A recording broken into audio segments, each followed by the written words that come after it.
जी, मेरे साथ मौजूद हैं शेख मोहम्मद एहसान साहब। आप सदर हैं ओकाड़ा टैक्स बार एसोसिएशन के। शेख साहब, आज आपकी प्रेजेंटेशन माशाल्लाह बहुत अच्छी थी। हुकूमत दस्तावेजी मुआशरत करना चाहती है, इसके बगैर मुल्क तरक्की नहीं कर सकता, लेकिन इसके लिए सेल टैक्स को ही टारगेट क्यों किया जा रहा है? इससे क्योंकि आम आदमी मुतासर होता है, इसके अलावा कोई हल नहीं है इकॉनमी को बेहतर करने के लिए? अच्छा, इकॉनमी बेहतर करने के लिए तो देर आर सर्टन और भी तरीके मौजूद हैं, लेकिन सेल्स टैक्स एक ऐसा टैक्स है जो कि एंड कंज्यूमर देता है और ये वैल्यू एडिड टैक्स है, इसे वैट भी बोलते हैं।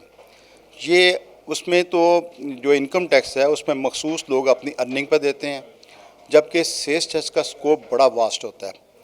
इसलिए इसमें ये अगला क्वेश्चन है कि उसकी डबल डिजिट में 17% जो है टैक्स, ये भी एक बड़ी मिसकंसेप्शन है कि जितना टैक्स रेट ज़्यादा होगा उससे आपका वॉल्यूम ज़्यादा हो जाएगा। हमने बहुत से स्टडीज़ की हैं कि बहुत सारे ममालिक के अंदर टैक्स रेट थोड़ा है, लेकिन उनकी टैक्स टू जीडीपी रेशो जो है सेल्स टैक्स की वो ज़्यादा है। इसलिए आप एक तो अच्छा इन्होंने कदम किया कि शेड्यूल 6 जो है, जो एग्जम्पशंस को डील करता है सेल्स टैक्स की, उसको ऑलमोस्ट ये ख़त्म ही कर दिया है। एक और चीज़ जिसको ऐड करने की ज़रूरत है बजाय इसके कि ये नॉर्मल टैक्स पे जाएं, ये शेड्यूल 3 जो है उसको ज़्यादा स्ट्रेंथन करें। शेड्यूल 3 जो है वो एमआरपी पे डील करता है। MRP mean maximum retail price से वो डिस्कस करता है। और तीसरी जो चीज़ इनको करने वाली है उससे मैं समझता हूँ कि रेट कम कर देंगे तो शायद ये भी रिलीफ तमाम लोगों को मिल जाएगा। चूँकि टैक्स का बेस जितना ज़्यादा होगा उस बुनियाद पे वो लोग कम लोगों पर टैक्स उसका बोझ कम हो जाएगा, तकसीम हो जाएगा ना सारे का सारा। जो ट्रैक एंड ट्रेस सिस्टम इन्होंने इंट्रोड्यूस करवाया है, जो इस पर तो टोबैको इंडस्ट्री में लग गया है, बाकी 3 ऑफिंग में है, जिसमें एक सीमेंट है, एक शुगर है, ये ऑफिंग में है। इनको वो कहते हैं कि हम लगाना है। ट्रैक एंड ट्रेस सिस्टम को स्ट्रेंथन किया जाना चाहिए। इसमें कोर्ट्स ने कुछ जजमेंट अपना स्टे ऑर्डर जारी किए थे, मोस्टली अब वकेट हो चुके हुए हैं।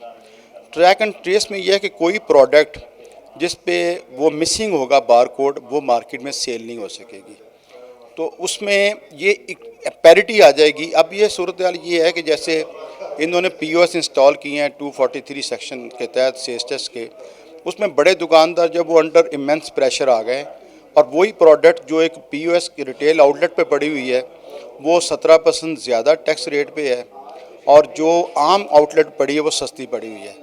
प्रॉब्लम वही है कि ट्रैक एंड ट्रेस नहीं है। आपकी शालम मार्केट जो है, जो होलसेल जहाँ से ओरिजिनेट होती है आपकी प्रोडक्ट, वहाँ पे वो जो डॉक्यूमेंटेड इकोनॉमी नहीं है, वो आपको प्रोडक्ट देते हैं, वो उसमें सेल्स टैक्स शामिल नहीं होता।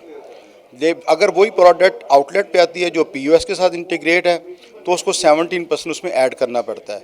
वही प्रोडक्ट एक ऐसे आउटलेट पे जाती है जो कि सेल्स टैक्स के साथ इंटीग्रेट नहीं है तो वो सस्ती दे देता है। ये कंपटीशन, ये सीसीपी को भी कंसिडर करना चाहिए, कंपटीशन कमीशन ऑफ पाकिस्तान को।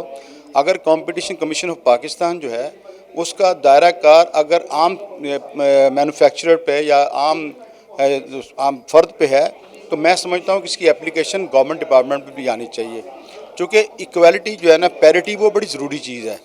फेयर प्ले होना चाहिए इसके अंदर।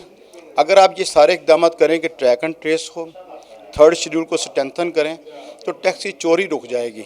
और पीओएस का जो इंस्टॉलेशन की है उन्होंने इसको फ़िलहाल मैं समझता हूँ कि इससे कोई इतना बड़ा फ़ायदा नहीं होगा जितना नुकसान हो रहा है। यही शेख हसन साहब, जिस तरह आपने कहा ट्रैक एंड ट्रेस का सिस्टम है, इससे टैक्स एविजन की को रोका जा सकता है।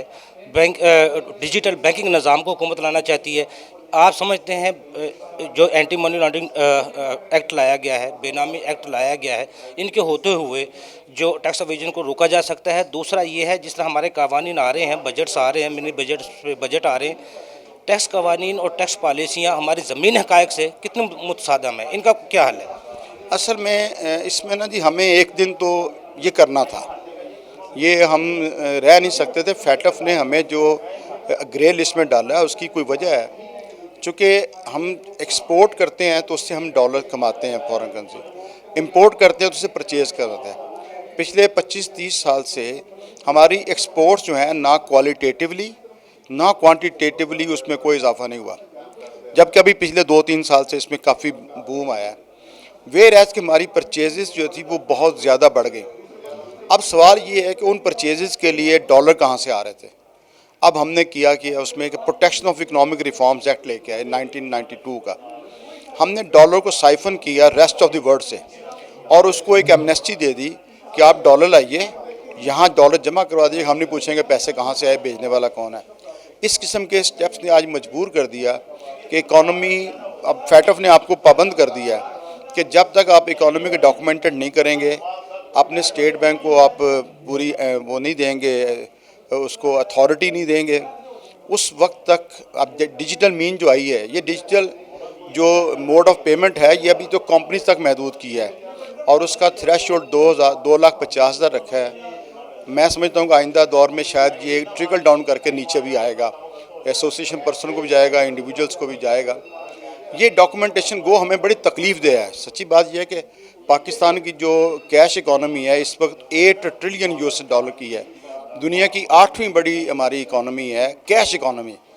ये अलार्मिंग सिचुएशन है दुनिया में। अब इसको चूँकि डॉक्यूमेंटेशन के रास्ते में ये चीज़ें रुकावट है, अगर यही 8 ट्रिलियन डॉक्यूमेंट के अंदर आ जाए, आप अंदाज़ा कर सकते हैं कि पाकिस्तान की इकॉनमी कहाँ पहुँचेगी जाके। ये एक जिस तरह आपने कहा 8 ट्रिलियन यूएस डॉलर की जो हमारी इकॉनमी है कैश पे, अगर आईएमएफ की जो शराइत हैं, वर्ल्ड बैंक की जो शराइत हैं डिजिटल बैंकिंग निज़ाम के तरीके से, अफ़गानिस्तान से जो हमारी एक्सपोर्ट होती थी, इंपोर्ट होती थी, वो बैंकिंग अगर सिस्टम के ज़रिए, बैंकिंग निज़ाम के ज़रिए करते हैं तो वहाँ तो कोई बैंकिंग निज़ाम ही नहीं है। तो जो अगर अमेरिका जो यहाँ से हमारा ताजर उनके साथ एक्सपोर्ट इंपोर्ट करता है, पैसे भेजता है, तो वो तो ब्लैक लिस्ट में आ जाएंगे। तो वो किस तरह वो कर सकते हैं, कानून के मुताबिक किस तरह हैंडल कर सकते हैं? देखिए, अफ़गानिस्तान का एक स्पेशल केस है, उसमें अभी तो इस वक्त आप कह दें कोई ना बैंकिंग निज़ाम है ना कोई हुकूमत है, लेकिन ये कितनी देर तक चलेगा? आखिर एक दिन आपको ये करना ही करना है। इसलिए मौजूदा हुकूमत जो है कोशिश तो कर रही है कि जो इंटरनेशनल डोनर्स हैं उनको कॉल किया जाए, उनसे कहा जाए कि इनका बैंकिंग सिस्टम, जैसे 9 अरब डॉलर उनके पड़े हुए हैं अमेरिका के पास, वो अमेरिका से कह रहे हैं कि इनके डॉलर वापस करें फॉर द सेक ऑफ जो अफ़गानीज़ हैं। हुकूमत से हमारा इख्तलाफ हो सकता है, लेकिन कॉमन अफ़गानी से हमारा इख्तलाफ नहीं हो सकता इस बैंकिंग सिस्टम। अदरवाइज़ आपकी बात दुरुस्त है, अगर वो नहीं होगा हम ये काम नहीं कर सकेंगे, मुमकिन नहीं है हमारे लिए। शेख साहब, आखिर में ये बताइएगा, जो मैंने जिस तरह पहले कहा था टैक्स कवानीन में तजाद है, ये पॉलिसियों में, हुकूमत को अपना अगला इलेक्शन विन करने के लिए जो आने वाला बजट है क्या प्रपोज देंगे कि किस तरह बेहतर ला सकती है ताकि हुकूमत का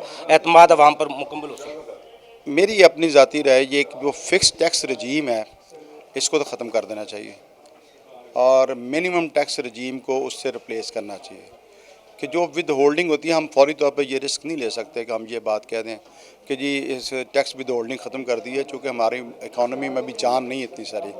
लेकिन वो फ़िक्स टैक्स को ख़त्म करके किसी बंदे ने अगर इम्यूनिटी अवेल करनी है तो वो certain percentage over and above the tax which has already been withheld, वो अगर दे दे तो वो इम्यूनिटी में आ जाए इस किस्म की कोई लेने के बाद। बाकी ये डॉक्यूमेंटेशन हमें करनी पड़ेगी, थ्रेशोल्ड को बढ़ाना पड़ेगा और टैक्स रेट्स को कम करना पड़ेगा, बेस को बढ़ाना पड़ेगा। These are the measures. और मुमकिन है ये कोई ऐसे खुशकुन इक़दाम नहीं है और हाँ शराइत हैं, क्योंकि हमारे पास जो बैगर्स के पास चॉइस नहीं होता, तो हम तो इनफैक्ट हम तो उनके बैगर हैं। अगर आज वो हमें देने से इनकार कर दें तो हम तो दुनिया को कोई फाइनेंशियल इंस्टीट्यूशन में कुछ भी नहीं देगा उसके बाद। तो आपको जो अखलाकी जवाज़ उसी का होता है जो किसी का कर्जाई ना हो और अपनी इकॉनमी खुद मुख्तियार हो और मुल्क खुद मुख्तियार हो, तो फिर अपने फैसले खुद किए जा सकते हैं।